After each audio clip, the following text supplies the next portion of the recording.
नमस्कार। ज्योतिष शास्त्र में श्रद्धा और विश्वास रखने वाले सभी जातकों का पारलौकिक जगत चैनल में बहुत बहुत स्वागत है।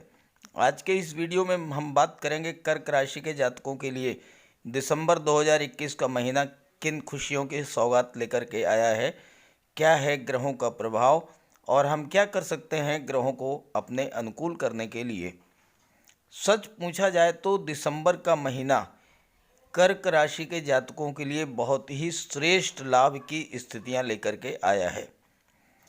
अभी तक कर्क राशि के जातकों को जितनी परेशानियां झेलने पड़ी हैं, जितने कष्ट झेलने पड़े हैं, उन सभी का अंत दिसंबर 2021 में होने जा रहा है, क्योंकि आपकी कुंडली में देवगुरु विपरीत राजयोग का निर्माण कर रहे हैं और विपरीत राजयोग का निर्माण जिस जातक की कुंडली में हो जाता है उस जातक को जीवन में सब कुछ प्राप्त होता है, हर तरह के सुखों की प्राप्ति हो जाती है और सारे कष्टों का निवारण हो जाता है। तो हम बात करेंगे आपके लाभ, आपके इनकम, आपकी बचत, पारिवारिक सुख, संतान और शिक्षा, भाग्य, विवाह, संतान और विदेश के बारे में। तो सबसे पहले बात करते हैं विपरीत राजयोग क्या होता है, इसका क्या प्रभाव होता है और इसके बनने पर क्या लाभ होता है। पहले मैं आपको विपरीत राजयोग के बारे में समझाता हूं कि विपरीत राजयोग बनता कैसे है। अगर कुंडली के छठे, आठवें और 12वें भाव के स्वामी छठे, आठवें या 12वें भाव में ही गोचर करें, छठा भाव, आठवां भाव और 12वां भाव, इनके स्वामी 6, 8, 12 में किसी भी भाव में गोचर करें या स्वराशि में स्थित हों और ये ग्रह केवल परस्पर ही युत या दृष्ट हों तो विपरीत राजयोग का निर्माण हो जाता है। विपरीत राजयोग अत्यंत श्रेष्ठ होता है और जिस जातक की कुंडली में ये राजयोग बन जाता है उसे जीवन में यश, महान सफलता, कीर्ति, अखंड लक्ष्मी की प्राप्ति, ये सब कुछ मिलता है और ऐसा जातक अत्यंत धनवान होता है, यशस्वी होता है और अकूत संपत्ति का स्वामी होता है और राजा के समान सुखों का भोग करता है। अब आप यहाँ देखिए कि अष्टम भाव के स्वामी है बुध और बुध का गोचर अष्टम भाव में ही हो रहा है। और दूसरी बात यह है कि बुध स्वराशि में है, उच्च के हैं, तो विपरीत राजयोग का निर्माण हो गया और विपरीत राजयोग के निर्माण होने से ऐसे जातक को वह सब कुछ प्राप्त हो गया जो कि वो पाना चाहता था। अब मैं आपको बता दूं कि ये कुंडली है किसकी, तो ये कुंडली है सिने जगत के महानायक अमिताभ बच्चन जी की।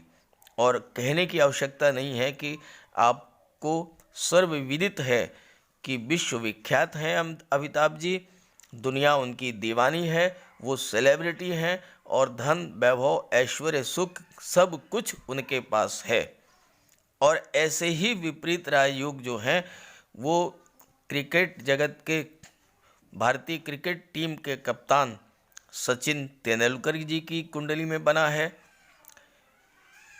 नरगिस जी की कुंडली में, राज कपूर जी की कुंडली में, ऐश्वर्या जी की कुंडली में, लता जी की कुंडली में ऐसे विपरीत या राजयोग का निर्माण हुआ है।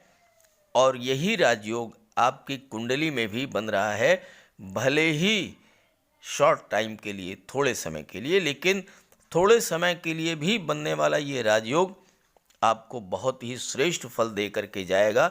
तो चलिए मैं आपको समझाता हूँ कि आपकी कुंडली में ये राजयोग कैसे बन रहा है और आपको इसका लाभ क्या होगा। अब बात करते हैं ग्रह स्थितियों की। आपकी कुंडली में दिसंबर के महीने में 4 ग्रह राशि परिवर्तन कर रहे हैं। मंगल जो कि कुंडली के चतुर्थ भाव में गोचर कर रहे थे, 5 दिसंबर को कुंडली के पंचम भाव में गोचर करेंगे, स्वराशि के होंगे। और सूर्य और बुध जो कि पंचम भाव में गोचर कर रहे थे, सूर्य 16 दिसंबर को छठे भाव में गोचर करेंगे और बुध 10 दिसंबर को छठे भाव में गोचर करेंगे, जबकि शुक्र 8 दिसंबर को कुंडली के सप्तम भाव में गोचर कर जाएंगे। और देवगुरु आपके कुंडली के अष्टम भाव में विपरीत राजयोग का निर्माण कर रहे हैं। देखिए, कुंडली के छठे भाव के स्वामी हैं देवगुरु और इनका गोचर है अष्टम भाव में और विपरीत राजयोग का निर्माण हो गया। और विपरीत राजयोग के बारे में आपने समझ लिया होगा अच्छे से। तो अब बात करते हैं कि देवगुरु के विपरीत राजयोग का क्या प्रभाव पड़ेगा आपके जीवन पर। आगे बढ़ने से पहले आपकी कुंडली के बारे में एक ज्योतिषी सूत्र की चर्चा कर लेते हैं। ज्योतिष शास्त्र में सिद्धांत है कि कुंडली के जिस भाग में सूर्य का गोचर हो, अगर अधिकांश ग्रह उसी भाग में गोचर करें तो वह कुंडली अत्यंत श्रेष्ठ फल देती है। और आप देखिए, कुंडली के 2 भाग कर लीजिए। कुंडली के बाएं भाग में सूर्य का गोचर है और बाएं भाग में ही सूर्य, बुध, मंगल, शुक्र, केतु सभी का गोचर है। केवल देवगुरु का गोचर और राहु का गोचर दाहिने भाग में है। तो आपकी ये कुंडली अत्यंत श्रेष्ठ लाभ देने वाली है। और देवगुरु की दृष्टियां भी कुंडली के बाएं भाग पर ही पड़ रही हैं, आपके कुंडली के धन भाव पर और कुंडली के सुख भाव पर। तो कुल मिलाकर के ये कुंडली आपको अत्यंत श्रेष्ठ लाभ देने वाली है। अब बात करें देवगुरु के विपरीत राजयोग के बारे में, तो अष्टम भाव में ये विपरीत राजयोग बन रहा है। अष्टम भाव कुंडली का सबसे खराब भाव माना जाता है। यहाँ से आयु, मृत्यु, दुर्घटनाओं का विचार किया जाता है, सांघातिक रोगों का विचार किया जाता है, साथ ही साथ ज्योतिष, रिसर्च, अनुसंधान, अकल्ट साइंस का भी विचार किया जाता है। अष्टम भाव आयु का है। देवगुरु आपको दीर्घायु बनाएंगे। अष्टम भाव के कारक शनि हैं। शनि का गोचर सप्तम भाव में है और शनि की दृष्टि आपके लग्न भाव पर पड़ रही है। शनि भी आपको दीर्घायु बनाएंगे, स्वस्थ रखेंगे, आयु में वृद्धि करेंगे और दुर्घटनाओं से भी आपकी रक्षा करेंगे देवगुरु। अष्टम भाव में गोचर कर रहे देवगुरु आपको दैवी सपोर्ट भी दिलाएंगे। कितनी भी कठिन परिस्थिति हो, देवगुरु अपने ऊपर ले लेंगे, आपको उससे बाहर निकाल लेंगे। आपकी अब तक जो परेशानियां थीं वो सब दूर हो जाएंगी और ख़ासकर धन संबंधी समस्याएं तो बिल्कुल ही दूर हो जाएंगी, क्योंकि लाभ भाव के स्वामी हैं शुक्र और धन भाव के स्वामी हैं सूर्य। तो शुक्र आपको धन की प्राप्ति कराएंगे और धन भाव पर देवगुरु की दृष्टि पड़ रही है। स्वामी हैं सूर्य। सूर्य और देवगुरु परस्पर मित्र हैं, तो आप धन का संचय भी करेंगे और धन का निवेश भी करेंगे, गोल्ड में, प्रॉपर्टी में, शेयर में, और इसका लाभ होगा आपको। देवगुरु ज्ञान, धन, बुद्धि के कारक हैं। तो जो जातक ज्योतिष, रिसर्च, अनुसंधान, पराविज्ञान और अध्यात्म के क्षेत्र में कार्य कर रहे हैं, उन्हें अपने क्षेत्र में एक से एक नई उपलब्धियां हासिल होंगी। योग में आपकी रुचि बढ़ेगी, तीर्थ यात्राओं की इच्छा आपकी पूरी होगी, आपका मन शांत रहेगा, स्थिर रहेगा। किसी वसीयत या पैतृक संपत्ति से आपको धन लाभ के योग बन रहे हैं। हालांकि आपकी भाग्योन्नति विदेश यानी घर से बाहर जाकर के होगी, क्योंकि देवगुरु की दृष्टि विदेश भाव पर पड़ रही है। ससुराल पक्ष से भी आपको धन का लाभ होगा। पारिवारिक जनों का पूर्ण सहयोग मिलेगा, स्नेह प्राप्त होगा। और देवगुरु आपको इस गोचर काल में महाधनी बना देंगे, क्योंकि विपरीत राजयोग आपको सब कुछ प्रदान करेगा। धन भी प्राप्त होगा, मान सम्मान भी प्राप्त होगा, विश्वव्यापी ख्याति भी प्राप्ति होगी। बस आप ये देख लें अपनी कुंडली में कि देवगुरु कमज़ोर तो नहीं है। अगर आपकी कुंडली में अंश बल से कमज़ोर हैं तो देवगुरु का उपाय जरूर कर लें, उससे आपको बहुत लाभ होगा। अब बात करते हैं देवगुरु की दृष्टियों के बारे में। देवगुरु की पंचम दृष्टि आपकी कुंडली के द्वादश भाव पर पड़ रही है, विदेश भाव पर। और विदेश भाव के स्वामी हैं बुध। बुध और देवगुरु एक दूसरे के मित्र हैं, एक दूसरे को सपोर्ट करते हैं। और साथ ही साथ शुक्र की भी दृष्टि 8 दिसंबर तक आपकी कुंडली के विदेश भाव पर पड़ेगी। और विदेश भाव में शुक्र अति विशिष्ट कारक होते हैं, और ये 8 दिन शुरू के आपको श्रेष्ठ लाभ दिलाने वाले होंगे। विदेश से धन प्राप्त होगा। हायर एजुकेशन के लिए आप विदेश जा सकते हैं। विदेश जाने का आपका मन था, वीज़ा या पासपोर्ट में किसी तरह की कोई दिक्कत आ रही थी, देवगुरु की दृष्टि पड़ रही है, वो समस्या हल हो जाएगी। वीज़ा पासपोर्ट आपको प्राप्त हो जाएगा और आप विदेश जा सकेंगे। बुध ज्ञान के कारक हैं, देवगुरु भी ज्ञान के कारक हैं। तो अगर आप हायर एजुकेशन के लिए विदेश जाना चाहते हैं तो ये समय बहुत ही बेहतर है। हालांकि विदेश भाव खर्चों का भी भाव होता है, खर्चे होंगे, लेकिन खर्चे अच्छे कार्यों पर होंगे। चूँकि शुक्र की दृष्टि है तो आप ऐसे सामान घर में खरीदेंगे जो कि सुख साधन बढ़ाने वाले होंगे। महिलाएं अपने लिए ज्वेलरी, डिज़ाइनर ड्रेसेज, सौंदर्य प्रसाधन क्रय करेंगी। और देवगुरु की कृपा से आप के घर में कोई धार्मिक आयोजन हो सकता है, शादी ब्याह हो सकता है, बच्चे का जन्मोत्सव हो सकता है, मुंडन संस्कार हो सकता है, या फिर आपके किसी बच्चे को गवर्नमेंट जॉब मिल जाए और आप उसकी खुशी मनाएं।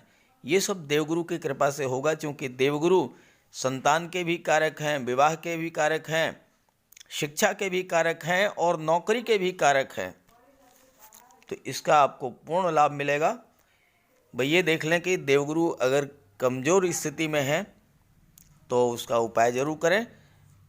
बात करें देवगुरु की सप्तम दृष्टि, जो कि धन भाव पर पड़ रही है। देवगुरु बृहस्पति आपकी कुंडली में विपरीत राजयोग का निर्माण कर रहे हैं, और देवगुरु की दृष्टि कुंडली के द्वितीय भाव पर पड़ रही है, धन भाव पर। और धन भाव के स्वामी हैं सूर्य। सेकंड हाउस में देवगुरु धन, पद, मान सम्मान दिलाते हैं। ज्योतिष शास्त्र में कहा गया है कि द्वितीय भाव में देवगुरु अगर गोचर करते हैं तो राज दरबार का सुख मिलता है। राज दरबार का सुख मिलने का अर्थ ये हुआ कि आप शासन प्रशासन में उच्च पदों पर हो सकते हैं, आईएएस आईपीएस ऑफिसर हो सकते हैं, एसडीएम एडीएम हो सकते हैं, सीओ हो सकते हैं, एएसपी हो सकते हैं, या और अन्य उच्च पदों पर आप हो सकते हैं। साथ ही साथ अगर आप राजनीति के क्षेत्र में हैं, आप मंत्री हो सकते हैं, विधायक हो सकते हैं, सांसद हो सकते हैं, जिला पंचायत अध्यक्ष हो सकते हैं, नगर निगम के अध्यक्ष हो सकते हैं। देवगुरु आपको राजनीति में उच्च पद दिलाते हैं, और सूर्य आपको शासन प्रशासन में उच्च पद दिलाते हैं, मान सम्मान पद प्रतिष्ठा प्रदान करते हैं। लेकिन यहाँ पर मैं एक बात कहना चाहूँगा, आपके लग्न के स्वामी हैं चंद्रमा। चंद्रमा यानी मन। आप अपनी कुंडली नेट से डाउनलोड कीजिए और उसमें चंद्रमा का अंश बल देखिए। अक्सर आपके कमेंट्स आते हैं कि योग बनते हैं लेकिन लाभ नहीं होता है। अगर चंद्रमा कमज़ोर है, यानी मन आपका स्थिर नहीं हो रहा है, मन आपका भटकता रहता है, तो उस स्थिति में राजयोग का लाभ नहीं मिलता। तो अगर आपकी कुंडली में चंद्रमा कमज़ोर है तो आप चंद्रमा का उपाय जरूर करें, देवगुरु का भी उपाय करें और मंगल का भी उपाय करें। इन सभी उपायों की वीडियोस मैंने अपलोड कर दिए हैं और उसका लिंक डिस्क्रिप्शन बॉक्स में दे दे रहा हूँ, वहाँ से आप देख लीजिएगा और समझ लीजिएगा। उपाय ज़रूर कीजिएगा। अगर आपने उपाय किया तो आपको राजयोगों का लाभ निश्चित रूप से प्राप्त होगा। क्योंकि शनि की दृष्टि भी पड़ रही है चंद्रमा पर, आपके लग्न पर, इसलिए विशेष सावधानी की आवश्यकता है। चंद्रमा का उपाय जरूर कर लीजिएगा, लाभ होगा। हालांकि शनि की दृष्टि पड़ने से शनि इस समय मार्गी हैं, स्वराशि के हैं और सप्तम भाव में शश महापुरुष राजयोग का भी निर्माण कर रहे हैं। आगे इसके बारे में चर्चा करेंगे। तो आप चंद्रमा का उपाय कीजिए। बात कर रहे थे देवगुरु के बारे में।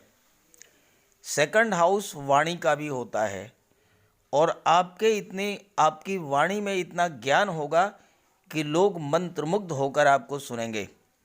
आपके नाम और यश में वृद्धि होगी। और सबसे बड़ी बात यह है कि सेकंड हाउस में देवगुरु आपको धनवान बनाएंगे, आपकी बचत होगी, आपका बैंक बैलेंस बढ़ेगा, तिजोरी भरी रहेगी और साथ ही साथ गोल्ड में, शेयर्स में आपका निवेश भी हो सकता है। कर्ज तो आप पर कभी होगा ही नहीं। और साथ ही साथ मित्र राशि में गोचर कर रहे हैं देवगुरु। देवगुरु की दृष्टि मित्र राशि पर पड़ रही है तो अत्यंत शुभ फल देते हैं। धन संपत्ति, वैभव, ऐश्वर्य सब कुछ प्राप्त होगा और ससुराल पक्ष से आपको विशेष लाभ मिलेगा। पत्नी भी जॉब में हो सकती हैं, घर की अर्निंग मेंबर हो सकती हैं और पैसे की कमी आपको कभी नहीं होगी। बस इतना ध्यान रखें कि अगर देवगुरु अंश बल से कमज़ोर हैं या चंद्रमा अंश बल से कमज़ोर हैं, इनके उपाय कर लें, बहुत बड़ा लाभ होगा। अब आइए बात करते हैं, देवगुरु की दृष्टि चतुर्थ भाव पर पड़ रही है तो इसका क्या प्रभाव होगा। कुंडली का चतुर्थ भाव सुख भाव होता है और चतुर्थ भाव से वाहन, भूमि, मकान, सुख सुविधाओं का, अचल संपत्ति का और गड़े हुए धन का विचार किया जाता है। देवगुरु की दृष्टि पड़ रही है चतुर्थ भाव पर और इसके स्वामी हैं शुक्र, जो कि धन, वैभव, ऐश्वर्य और सुखों के कारक हैं। तो आपको अत्यंत शुभ लाभ प्राप्त होगा। हर तरह के भौतिक सुख साधनों की पूर्ति होगी। यहाँ पर सुखों से तात्पर्य केवल भौतिक सुखों से नहीं है, बल्कि मानसिक और पारिवारिक सुखों से भी है। जन्म कुंडली में फोर्थ हाउस में अगर देवगुरु का गोचर है तो आप संयुक्त परिवार में रहना पसंद करेंगे। और ऐसे में गोचर काल में चूंकि देवगुरु की दृष्टि पड़ रही है चतुर्थ भाव पर, तो आप अपने बुद्धि, अपने ज्ञान, अपने व्यवहार कुशलता से परिवार के सभी सदस्यों को एक सूत्र में बांध देंगे और परिवार में आपकी स्थिति बहुत महत्वपूर्ण होगी। भाई बहनों का, चचा ताऊ का, चचेरे भाई बहनों का, माता पिता का पूरा सहयोग मिलेगा आपको। और अगर कोई पारिवारिक विवाद था तो वो समाप्त हो जाएगा और आप सुख शांति से रहेंगे। चतुर्थ भाव माता का भी होता है। माता का स्नेह, और आशीर्वाद भी आपको प्राप्त होगा। और सच पूछा जाए तो अगर आपकी जन्म कुंडली के 4th हाउस में देवगुरु का गोचर है तो आपको बचपन से ही माता पिता दोनों का सुख प्राप्त हुआ होगा। और आपका बचपन कितनी ही निर्धनता की स्थिति में बीता हो, लेकिन 24 से 28 वर्ष तक आप सभी सुख सुविधाओं की व्यवस्था आप कर लेंगे। या आपको या तो जॉब मिल जाएगी या फिर आप बिजनेस में सेटल हो जाएंगे। ये होता है देवगुरु का प्रभाव। अब बात कर लेते हैं 7वें भाव में शनिदेव शश महापुरुष राजयोग का निर्माण कर रहे हैं, तो इसका क्या प्रभाव होगा। शनिदेव का गोचर आपकी कुंडली के 7वें भाव में है, केंद्र के भाव में है। शनिदेव स्वराशि में है और शश महापुरुष राजयोग का निर्माण कर रहे हैं। शश योग व्यक्ति को जीवन के हर क्षेत्र में सफलता दिलाता है। आप जो भी कार्य कर रहे हों, चाहे वो गवर्नमेंट जॉब हो, प्राइवेट जॉब हो, व्यापार व्यवसाय हो, ज्योतिष हो, शिक्षण कार्य हो या कॉरपोरेट जगत, सभी में उच्च कोटि की सफलता दिलाता है ये योग। शश योग जीवन में बड़े सरकारी अधिकारी, अभियंता, जज, वकील और राजनीति के क्षेत्र में उच्च पद, मंत्री, विधायक, सांसद या और कोई उच्च पद दिलाता है। शनि भूमि के कारक हैं, कंस्ट्रक्शन के कारक हैं, तो भूमि और भवन के संबंधी कार्यों में आपको सफलता प्राप्त होगी। अगर आप प्रॉपर्टी डीलिंग का या रियल इस्टेट का कार्य करते हैं, कंस्ट्रक्शन वर्क का करते हैं, mines, mineral, petroleum, diesel, gas, chemical products या मेडिसिन्स का कार्य करते हैं, तो आपको शनिदेव की कृपा से प्रबल लाभ होगा।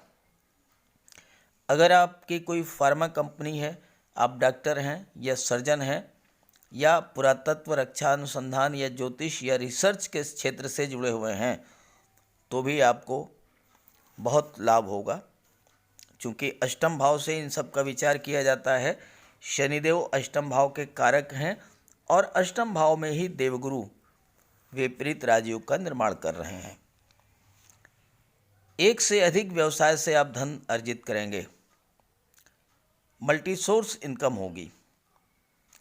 शश योग उच्च कोटि के आध्यात्मिक गुरु, योगाचार्य, वक्ता, कथाकार, ज्योतिषाचार्य बनाते हैं और धन, संपत्ति, समृद्धि, प्रसिद्धि ये अनायास ही प्राप्त होती है। जिन जातकों की कुंडली में शश योग बनता है वो जीवन में शीर्ष तक पहुंचते हैं। कैबिनेट मंत्री, मुख्यमंत्री, राज्यपाल, विदेश सेवा से जुड़े उच्च पदस्थ अधिकारी, आईएएस, आईपीएस ऑफिसर, बड़े बिजनेसमैन, इंडस्ट्रियलिस्ट, ये सभी शश योग के कारण बनते हैं। और ये योग आपकी कुंडली में बन रहा है, इसका आप लाभ उठाएं। बस इतना ध्यान रखें, शनिदेव को प्रसन्न रखें, किसी भी गरीब व्यक्ति का अपमान न करें। कोई भी गरीब, लाचार, असहाय, मजलूम, दिव्यांग व्यक्ति आपके पास आता है, आपकी मदद मांगता है, आपसे जो भी हो सके उसकी मदद कर दीजिए। नहीं हो सकता है हाथ जोड़ लीजिए, लेकिन उसका अपमान मत कीजिए। दूसरी बात, शनिदेव को छल, कपट, बेईमानी, धोखा, फरेब, आलस्य, इन सब से बहुत नफरत है। इन चीज़ों से दूर रहें, ईमानदारी, सच्चाई के रास्ते पे चलें, परिश्रम करें। शनिदेव तो जीवन में इतना प्रदान कर देते हैं कि अन्य कोई ग्रह दे ही नहीं सकता जितना कि शनिदेव आपको अकेले दे सकते हैं। बशर्ते यह है कि शनिदेव को आप प्रसन्न कर लें। अब बात कर लेते हैं पंचम भाव के बारे में। कुंडली के पंचम भाव से संतान और शिक्षा का विचार किया जाता है और यहाँ पर मंगल स्वराशि में है, वृश्चिक राशि में अत्यंत श्रेष्ठ फल देंगे। सूर्य और बुध यहाँ पर बुधादित्य राजयोग बना रहे हैं और फिर इसके बाद छठे भाव में भी बुधादित्य राजयोग बनाएंगे। तो सरकारी नौकरी के प्रबल योग हैं। खास करके वो जातक जो कि बुद्धि से रिलेटेड कार्य कर रहे हैं, शिक्षक हैं, वकील हैं, लेखक हैं, कवि हैं, पब्लिशर हैं, बुक सेलर हैं, कोर्ट कचहरी के कर्मचारी हैं, इन सब को बहुत बड़ा लाभ होगा। साथ ही साथ जो छात्र सरकारी नौकरी की तलाश कर रहे हैं उनके लिए बहुत बेहतर योग है। बोधादित्य योग आपकी कुंडली में कहीं भी बन जाए तो सरकारी नौकरी के प्रबल योग बनते हैं। साथ ही साथ IT sector, software, computer, engineering, management या आर्ट, म्यूज़िक, एक्टिंग, लेखन, अभिनय, पत्रकारिता, सोशल मीडिया, इन सब क्षेत्रों से जो लोग जुड़े हुए हैं, जो भी छात्र जुड़े हुए हैं, उन्हें सफलता के प्रबल योग हैं। कॉम्पिटिटिव एग्ज़ाम्स और सिविल सर्विसेज की तैयारी कर रहे हैं तो वहाँ भी सफलता के योग बन रहे हैं। बस एक बात का ध्यान रखना है कि यहाँ पर सूर्य 16 दिसंबर के बाद छठे भाव में गोचर करेंगे, बुध 10 दिसंबर को गोचर करेंगे छठे भाव में, और फिर केतु और मंगल रह जाएंगे। मंगल के प्रभाव से सैन्य क्षेत्र में, पुलिस विभाग में या पैरामिलिट्री फोर्सेज में आपके जाने के योग बनते हैं, वहाँ पर आपको जॉब मिल सकती है। या फिर चिकित्सा क्षेत्र में आप doctor, surgeon, nurse, compounder, pharmacist हो सकते हैं। इन क्षेत्रों में आपको जॉब मिल सकता है। लेकिन एक बात का विशेष ध्यान रखना है, पंचम भाव संतान का भी होता है और मंगल सर्जरी और ब्लड के कारक हैं। तो जो गर्भवती माताएं हैं उन्हें विशेष ध्यान रखना है दिसंबर 2021 के महीने में, क्योंकि मंगल ब्लड के कारक हैं, मंगल सर्जरी के कारक हैं। तो अगर संतान की प्राप्ति होती है तो वो सिजेरियन ऑपरेशन के थ्रू होगी, इसकी प्रबल संभावना है। इसलिए लगातार डॉक्टर के संपर्क में रहें और उनकी सलाह से ही कोई कार्य करें। मंगल की चौथी दृष्टि जो है वो अष्टम भाव पर पड़ रही है। मंगल एक्सीडेंट्स के कारक होते हैं, दुर्घटनाओं के कारक होते हैं। तो वाहन चलाते समय भी आपको विशेष सावधानी रखनी है। अगर आपके बच्चे वाहन चलाते हैं तो उन्हें भी आप अवेयर कर दें कि वो भी वाहन चलाते समय विशेष सावधानी बरतें। जहाँ तक भाग्य भाव की बात है तो कहना ही क्या है, देवगुरु इसके स्वामी हैं और देवगुरु राजयोग का निर्माण कर रहे हैं, तो भाग्य का फुल सपोर्ट मिलेगा। कुल मिलाकर के ग्रह स्थितियाँ बहुत ही आपके पक्ष में हैं और पूरा लाभ आप इसका उठाएं। बस आपको करना ये है कि मंगल, चंद्रमा और देवगुरु, इनका उपाय कर लें तो आपकी कोई समस्या नहीं रहेगी। आने वाली हर विपदा, हर कष्ट को ये दूर कर लेंगे। और तीनों ही ग्रहों के उपायों के वीडियोस मैंने अपलोड कर दिए हैं, लिंक दे दे रहा हूँ, आप वहाँ से देख लीजिएगा, उपाय कीजिएगा, निश्चित रूप से आपको लाभ होगा। तो सभी ग्रहों की कृपा दृष्टि आप पर बनी रहे, इसी भावना के साथ आप सभी का बहुत बहुत धन्यवाद। नमस्कार।